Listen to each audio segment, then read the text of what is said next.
My name is Stuart, and I'm a volunteer for the Canadian-Irish Migration Preservation Network.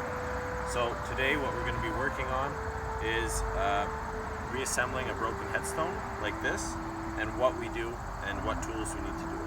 So aujourd'hui on va vous démontrer, une fois qu'une pierre tombale est brisée comme celle-ci, qu'est-ce qu'on fait pour la réassembler et les outils qu'on a besoin. So the technique that we like to use is pinning it, and what that involves is drilling out holes in it with a stone bit and a hammer drill, and taking little metal rods like this, a few inches each, and placing them in the holes and using a special construction adhesive. So la technique qu'on utilise normalement pour faire ça, c'est qu'on va commencer par percer des trous dans chaque bord de la pierre tombale avec une bite de maçon, une mèche de maçon, une drill à béton, ainsi que des pins de métal comme celle-ci de quelques pouces. So the reason that we want to do them on the inside is it's more aesthetic instead of putting metal brackets on the outside or whatnot, and it also prevents these from rusting. In some cemeteries you'll see people put brackets on the outside and those tend to rust and fall apart and lose their integrity over time. So l'avantage de réassembler les pierres tombales comme on fait là, c'est plus esthétique. Puis le fait que les pins soient à l'intérieur, ça les empêche de rouiller. Dans certains autres cimetières, ils vont mettre des braquettes métalliques à l'extérieur, et souvent ils vont rouiller puis vont perdre leur intégrité structurelle. So it's very important to make sure you have a stone bit, a hammer drill that's capable of drilling through stone itself, and the first thing we do obviously is we're going to measure out. So we line up our holes because you want the pins to line up. Ideally, you want to make the holes a little bit bigger than the pin you're using. So for example here, this pin is roughly 1/4 and this drill bit is 3/8. So that gives me a little bit of wiggle room. It doesn't have to be exactly perfect, but once we fill it with the construction adhesive, it'll still be plenty strong, and the extra room gives more surface area for the construction adhesive to latch onto. So idéalement, quand on va faire ça, bien évidemment, on veut mesurer les trous, être sûr qu'ils sont à la bonne place. Puis c'est toujours mieux que ta mèche soit un petit peu plus grand que la pin que vous allez utiliser. Comme ici, la pin est environ 1/4 de pouce en diamètre, puis la mèche est à peu près à 3/8. Donc ça donne un peu de jeu. Fait que le trou n'a pas besoin d'être exactement à la bonne place, puis ça permet de remplir les trous avec l'adhésif de construction. So, once we've drilled it out and we have our pins in like we do now, we're going to do a dry fit. So a dry fit is just making sure, lining everything up, putting it together before we put in the construction adhesive. That way we know that everything is good, because if we were to put the adhesive on first and try and glue them and our holes don't line up, or we made a mistake, well then you're in trouble, because once the adhesive hardens you can't get rid of it. So avant de mettre l'adhésif de construction dans les trous et sur la pierre tombale elle-même, on va faire un test. So, le test c'est très important parce que ça nous permet de voir si nos trous sont bien faits, si la pin elle s'enligne dans les trous. Alors, si tu mets l'adhésif de construction, puis on a fait des erreurs, puis les trous sont pas à bonne place, là on est vraiment dans le trou parce que l'adhésif, quand il durcit, est très difficile à enlever. So once that's done, once the dry fit is done and it's successful, we fill the holes with construction adhesive on both ends of the tombstones, or the headstone, sorry. We're going to place the pin inside, and we're going to clamp this stone together. We're going to let that set and dry, and then we'll come back another day and put it back in its base or remake a base.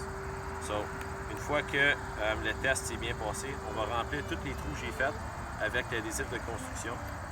Par la suite, on va mettre des clamps dessus, on va le laisser sécher et s'endurcir, et on va revenir un autre jour pour faire la base. Thank you. This is going to be a continuation of the last time I explained how to do epoxy. So last time we did epoxy, we did it on a very thin crack. We saw how we mix it and how to apply it.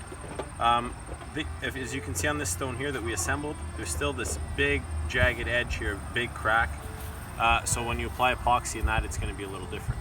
So la dernière fois qu'on a parlé de poser l'époxy, on a parlé pour une petite craque mince, comment la mélanger puis l'appliquer. Ici, comme vous pouvez voir sur la pierre tombale que j'ai, la craque est plus grosse et ça laisse un rebord rugueux. Fait que comment qu'on va faire, c'est un petit peu différent. So, the mixing process and all that is identical. However, to fill in this crack, and we want to give it the appearance of a stone, right here I have white marble stone dust, and how we get that is we take sometimes fragments that are unsalvageable of other stones, similar in color to this one, and we'll break them down and get a really fine powder like this, it's almost like a sand. And we'll take that and we'll mix it with the epoxy. So when we're mixing the epoxy and the hardening agent, we'll mix in the stone dust to give it the same color as this. So the epoxy we use is clear to begin with. Once mixed properly together, it can give the appearance of stone like that, and it helps fill in the cracks. So la différence entre la petite craque mince et la grosse craque, c'est lorsqu'on le mélange, on va ajouter un peu de poussière de roche. Puis la manière qu'on prend ça, c'est avec des morceaux de pierres qui sont inutilisables, irréparables.